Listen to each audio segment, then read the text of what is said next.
Hello everyone, कैसे हो आप सभी। आई होप आप सभी अच्छे होंगे। आज का हमारा टॉपिक ऑफ डिस्कशन है इमरजेंसी पावर्स। इसके प्रीवियस मैंने 2 to 3 वीडियोस बनाए हैं रिगार्डिंग गवर्नर ऑफ इंडिया और मैंने काफ़ी सारे इम्पॉर्टेंट आर्टिकल्स भी डिस्कस किए हैं। आज का हमारा टॉपिक है इमरजेंसी पावर से रिलेटेड। तो आइए दोस्तों शुरू करते हैं आज का हमारा lecture. Emergency powers by the governor. A governor in India does not have the power to directly declare an emergency. के दोस्तों यहाँ पे जो गवर्नर होते हैं उनको डायरेक्टली ये पावर नहीं मेंशन है कि वो क्या कर सकते हैं, इमरजेंसी को डिक्लेयर कर सकते हैं। इंस्टीड उनके जो रोल होते हैं वो ये हैं कि वो प्रेसिडेंट ऑफ इंडिया को इन्फॉर्म करते हैं अगर ऐसा कोई सिचुएशन बनता है, if a situation in their state warrants a declaration of president rule. दोस्तों मैंने स्टेट इमरजेंसी आपको पढ़ाया था जब हम प्रेसिडेंट के रिगार्डिंग बात कर रहे थे, तो हमने आर्टिकल्स डिस्कस करे थे। नेशनल इमरजेंसी क्या है, फाइनेंशियल इमरजेंसी क्या है, स्टेट इमरजेंसी क्या है। तो स्टेट इमरजेंसी यानी कि जब प्रेसिडेंट रूल बनते हैं, लगते हैं, है ना, which the president then the has the authority to impose based on the governor's report and other sources। तो दोस्तों यहाँ पे जो है उनके पास ये अथॉरिटी होता है कि वो क्या कर सकते हैं, इम्पोज कर सकते हैं। तो गवर्नर के रिपोर्ट की ज़रूरत पड़ती है और अदर सोर्सेस। ठीक है दोस्तों, तो डायरेक्टली वो इमरजेंसी जो है डिक्लेयर नहीं करते हैं, लेकिन उनका ये रोल है कि वो राष्ट्रपति को इन्फॉर्म कर देते हैं और इन्फॉर्म करने के बाद फाइनल अथॉरिटी जो होता है वो प्रेसिडेंट ऑफ इंडिया के हाथ में होता है और वो क्या करते हैं, इम्पोज कर सकते हैं। और रिपोर्ट कौन देते हैं, गवर्नमेंट रिपोर्ट, गवर्नर रिपोर्ट। ठीक है दोस्तों, हमारा नेक्स्ट पॉइंट क्या है कि about the governor's role in emergency situations, यानी कि गवर्नर के क्या क्या रोल होते हैं उसके बारे में। नो डायरेक्ट मतलब डायरेक्ट रूप से जो है इमरजेंसी पावर वो डिक्लेयर नहीं कर रहे। यहाँ पे दोस्तों देखिए वो कह रहे हैं किसको, प्रेसिडेंट को, एंड देन प्रेसिडेंट जो है कर रहे हैं ना, तो डायरेक्ट कैसे हो गया, डायरेक्ट इमरजेंसी पावर्स उनको नहीं है। Governor can not declare a state of emergency on their own reporting to the president. यानी किसको रिपोर्ट कर रहे हैं, यहाँ पे रिपोर्ट कर रहे हैं to the president of India, to the president of India. अगर क्या है, स्टेट के गवर्नेंस फेल कर रहे हैं, मतलब स्टेट के गवर्नमेंट काम नहीं कर रहे हैं, तो क्या होगा, गवर्नर रिपोर्ट कर सकते हैं उस सिचुएशन को प्रेसिडेंट को और रिकमेंडेशन कर सकते हैं फॉर प्रेसिडेंट रूल। दोस्तों मैंने प्रेसिडेंट रूल पहले भी डिस्कस किया है अपने प्रीवियस वीडियोस में, जब मैंने प्रेसिडेंट के रिगार्डिंग वीडियोस बनाए थे वहाँ भी मैंने डिस्कस किया था। तो फिर रिपोर्ट के अनुसार गवर्नर जो है वो रिकमेंड भी कर सकते हैं टू द प्रेसिडेंट कि स्टेट इमरजेंसी को क्या किया जाए, डिक्लेयर किया जाए। ठीक है दोस्तों, अब अगर हम प्रेसिडेंट के डिसीजन की बात करते हैं, जो फाइनल डिसीजन होता है प्रेसिडेंट रूल इम्पोज करने का, वो किन के हाथ में होता है, राष्ट्रपति जी के हाथ में होता है। Who can act based on the governors information. तो गवर्नर जिस तरीके से इंफॉर्मेशन देंगे तो उस तरीके से वो क्या करेंगे, एक्ट करेंगे। ठीक है दोस्तों, तो ऑल्दो जो है राष्ट्रपति जी एंड गवर्नर के पास काफ़ी सारे सिमिलर पावर्स हैं अंडर द कॉन्स्टिट्यूशन, लेकिन जो गवर्नर है उनके पास इमरजेंसी को डायरेक्टली डिक्लेयर करने का अधिकार नहीं है, क्योंकि ये अधिकार सिर्फ और सिर्फ किसके पास है, ये power only vested in the president of India. लेकिन दोस्तों इसका ये मतलब नहीं है कि गवर्नर का इम्पॉर्टेंट रोल नहीं है in the proclamation of emergency in a state. Government का भी काफ़ी ज़्यादा ग्रेट रोल होता है। जैसे अंडर आर्टिकल 356 गवर्नर के पास पावर होता है कि वो रिपोर्ट भेजते हैं to the president when he is satisfied that the constitutional machinery in the state has failed. पढ़ते हैं हमारे नेक्स्ट टॉपिक की तरफ, जो क्या है आर्टिकल नंबर 213 है। आर्टिकल 213 के अनुसार of India gives the governor of state the power, उनके पास क्या पावर होता है कि वो ऑर्डिनेंसेस भी जारी कर सकते हैं when the state legislatures is not in session. दोस्तों मैंने आपको पहले ही बताया था ऑर्डिनेंस के बारे में जब मैं राष्ट्रपति पढ़ा रही थी, कि जब ऑर्डिनेंस कब लागू होता है, जब यहाँ पे इस केस में स्टेट में, जब स्टेट लेजिस्लेचर फंक्शन में सेशंस में नहीं होते हैं और ऑर्डिनेंसेस जो होते हैं वो उसी प्रकार के होते हैं जैसे कि लॉज। ठीक है, तो ये बस जब सेशन में नहीं है तब उस टाइम पे ऑर्डिनेंस पास कौन कर रहे हैं, गवर्नर कर रहे हैं। ठीक है दोस्तों, यहाँ पे लिखा भी अलग से मैंने बताए भी हैं, when can the governor issue an ordinance. तो गवर्नर जो है वो ऑर्डिनेंस कब इशू कर सकते हैं, अगर उनको फर्मली ऐसा लगता है, अगर उनको ऐसा लगता है कि इमीडिएट एक्शन की ज़रूरत है और अभी सेशन में नहीं है लेजिस्लेटिव असेंबली, तो क्या किया जाएगा, तब भी तो ऑर्डर इशू करना है ना, तब क्या किया जाएगा दोस्तों, तब भी तो लॉ चाहिए, तो उस कंडीशन में ऑर्डिनेंस को पास किया जाता है। अगर कोई लेजिस्लेटिव काउंसिल नहीं है स्टेट में and both houses of the legislature are not in session, दोस्तों यानी कि दोनों में से कोई भी नहीं है और लेजिस्लेटिव काउंसिल भी नहीं है, उस केस में गवर्नर क्या कर सकते हैं, इशू। तो दोस्तों क्राइटेरियाज क्या क्या हैं, पहला कि अगर उनको लगता है इमीडिएट एक्शन ज़रूरी है, लेजिस्लेटिव असेंबली नहीं है सेशन के अंदर में, या फिर both houses of the legislature नहीं है सेशन में, तब ऐसा किया जा सकता है।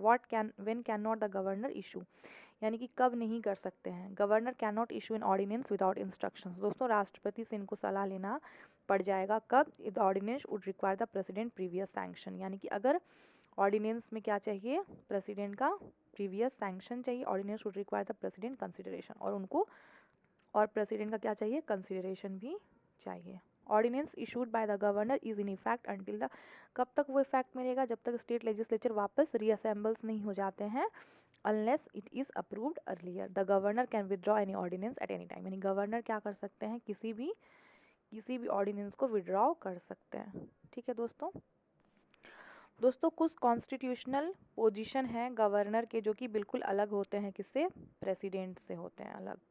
तो क्या क्या वेज हैं देखते हैं। The constitutional position of the governor of India differs from the president in a few ways, जैसे कि अपॉइंटमेंट में देखा जाए पावर जो वो होल्ड करते हैं, या जो डिस्क्रेशनरी पावर उनके पास होता है, उनमें कुछ अंतर है। जैसे दोस्तों देखिए, अपॉइंटमेंट में अगर बात करेंगे तो प्रेसिडेंट अपॉइंट करते हैं ना गवर्नर को, प्रेसिडेंट को इलेक्ट किया जाता है, चुनाव होता है ना, गवर्नर सर्व करते हैं एट दी प्रेसिडेंट डिस्क्रेशन, यानी कि प्रेसिडेंट के डिस्क्रेशन पे, और meaning the president can remove, यानी कि प्रेसिडेंट कभी भी रिमूव कर सकते हैं गवर्नर को एट एनी टाइम। ठीक है दोस्तों, पावर देख लेते हैं। Power, president has military, diplomatic and emergency power, जबकि गवर्नर के पास ऐसा नहीं होता है। प्रेसिडेंट के पास वाइडर पार्डनिंग पावर है गवर्नर से ज़्यादा, और गवर्नर के पास लेजिस्लेटिव, एग्जीक्यूटिव, जुडिशियल पावर है similar to the president. Discretion क्या होता है दोस्तों, गवर्नर जो है उसके पास पावर है कि वो अपने डिस्क्रेशन से काम कर सकते हैं, जबकि प्रेसिडेंट के पास ऐसा नहीं है, governor has constitutional and situational discretion. Other differences भी हैं, प्रेसिडेंट क्या हेड ऑफ द कंट्री हैं, जबकि governor head of the state हैं। Governor can recommend a constitutional emergency to the president, यानी गवर्नर रेकमेंड कर सकते हैं किस चीज़ को, कॉन्स्टिट्यूशनल इमरजेंसी, किसको बता सकते हैं, राष्ट्रपति जी को। Governor act as a president's representative, यानी जब प्रेसिडेंट रूल लग जाता है तो गवर्नर एजेंट के रूप में वहाँ पे एक्ट करते हैं। ठीक है दोस्तों, तो ये सारे इंपॉर्टेंट पॉइंट्स थे जिसे हमेशा क्या करना है, याद रखना है। ठीक है दोस्तों, नेक्स्ट हमारा आर्टिकल जो है वो है आर्टिकल 163। क्या है आर्टिकल 163, वो काउंसिल ऑफ मिनिस्टर्स की एस्टैब्लिशमेंट की बात करता है and its role in advising and assisting the governor, यानी कि यहाँ पे क्या करेंगे, काउंसिल ऑफ मिनिस्टर्स एडवाइस कर सकते हैं, गवर्नर को असिस्ट कर सकते हैं। चीफ मिनिस्टर क्या होंगे, हेड होंगे काउंसिल ऑफ मिनिस्टर्स के। अब हमारा नेक्स्ट पॉइंट क्या है, आर्टिकल 163। अब आगे और भी लिखा हुआ है इसी में कि council of ministers advice and assist the governor in carrying out his duties. जैसे दोस्तों यहाँ पे देखिए, काउंसिल ऑफ मिनिस्टर्स असिस्ट करते थे ना प्रेसिडेंट को, उसी प्रकार से यहाँ पे गवर्नर को भी असिस्ट करे। सीएम जो है वो गाइड करते हैं किसको, काउंसिल ऑफ मिनिस्टर को। गवर्नर का डिसीजन जो होता है फाइनल होता है और इसको सीएम क्वेश्चन नहीं करते हैं, या जो काउंसिल ऑफ मिनिस्टर्स हैं वो भी क्वेश्चन नहीं करते हैं। Courts can not inquiry into whether the ministers advise the governor और व्हाट एडवाइस दे गिव। दोस्तों कोर्ट भी कोई इंक्वायरी नहीं करते हैं कि मिनिस्टर्स ने एडवाइस दिया गवर्नर को या नहीं दिया, या क्या एडवाइस दिया। ठीक है ना। आर्टिकल 163 में कुछ एक्सेप्शंस भी हैं, जैसे गवर्नर जो हैं वो एक्सरसाइज करते हैं अपने फंक्शंस को इन हिज डिस्क्रेशन अगर constitution requires him to do so. कुछ स्पेशल रिस्पॉन्सिबिलिटीज़ की भी बात किए गए हैं, जैसे देखिए दोस्तों, डिस्क्रेशन ऑफ ए गवर्नर जो है वो क्या है कि वो डिसीजंस ले सकते हैं, उनको ज़रूरत नहीं है काउंसिल ऑफ मिनिस्टर्स के एडवाइस के कुछ सर्कमस्टांसेस में, this circumstances are explicitly mentioned, और उसको अच्छे तरीके से जो सिचुएशंस हैं, जो सर्कमस्टांसेस है उसको मेंशन भी किए गए हैं कॉन्स्टिट्यूशन के अंदर में। जैसे यहाँ पे रिजर्वेबल, बिल को रिजर्व करना ये कॉन्स्टिट्यूशनल डिस्क्रेशन है। गवर्नर जो है बिल रिजर्व कर सकते हैं passed by the state legislature और प्रेसिडेंट को भेज सकते हैं टू कंसिडर।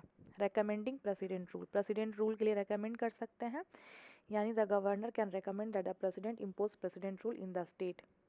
पार्डन का अधिकार भी उनको है। गवर्नर पार्डन, रेप्राइव या कॉम्यूटेशन ऑफ सेंटेंस भी कर सकते हैं। सर्टेन केसेस में सीएम को अपॉइंट कर सकते हैं। गवर्नर जो है वो क्या कर सकते हैं, सीएम को अपॉइंट कर सकते हैं जब कोई पार्टी के पास क्लियर मेजॉरिटी नहीं होते हैं। ठीक है दोस्तों, इसके अलावा जो है स्टेट असेंबली, उसको डिसॉल्व करने का भी पावर इनके पास है। गवर्नर जो है स्टेट असेंबली को डिसॉल्व कर सकते हैं यदि काउंसिल ऑफ मिनिस्टर्स ने कॉन्फिडेंस लूज कर दिया है ऑफ द हाउस।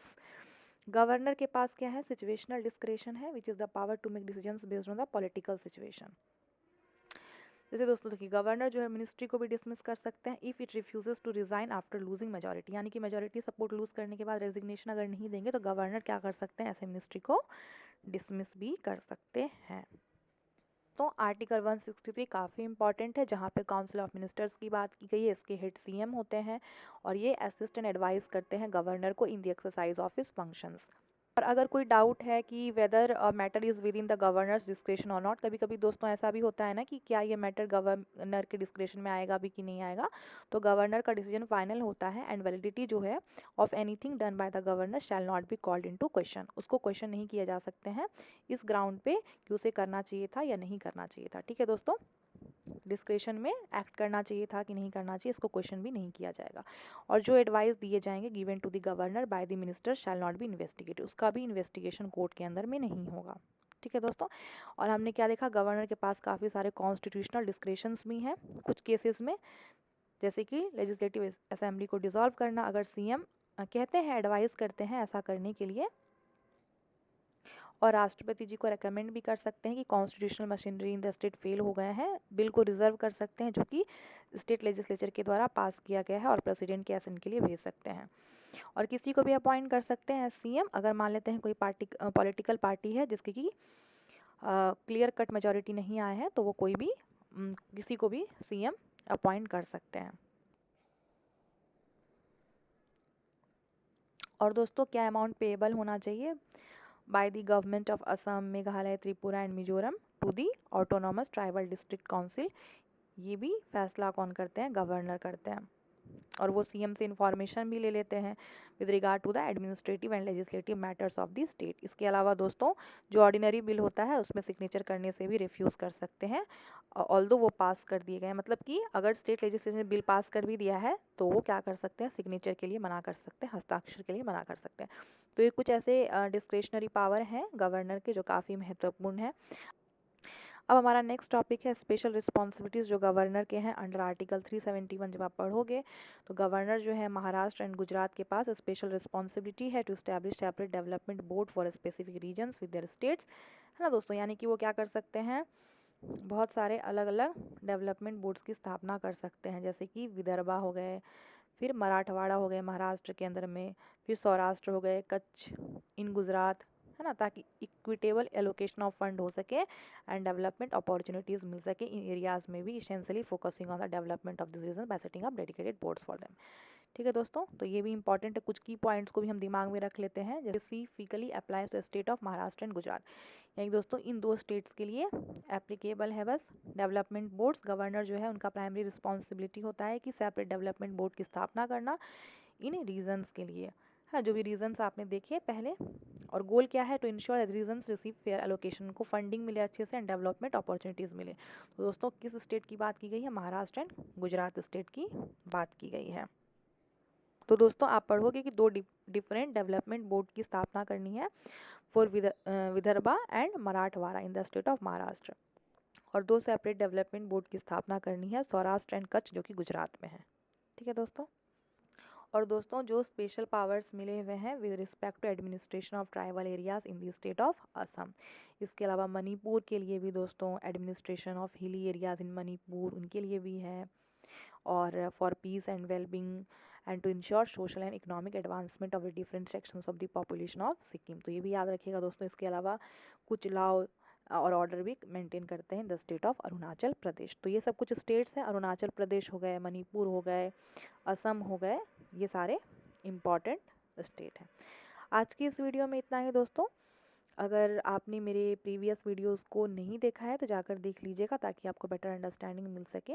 मिलेंगे नेक्स्ट वीडियो में नए टॉपिक के साथ। अगर आपको मेरा पढ़ाना समझ आता है तो एक लाइक ज़रूर करिएगा और मेरे चैनल को सब्सक्राइब भी कर लीजिएगा। दोस्तों, मिलते हैं नेक्स्ट वीडियो में नए टॉपिक के साथ। तब तक अपना ध्यान रखिएगा। धन्यवाद।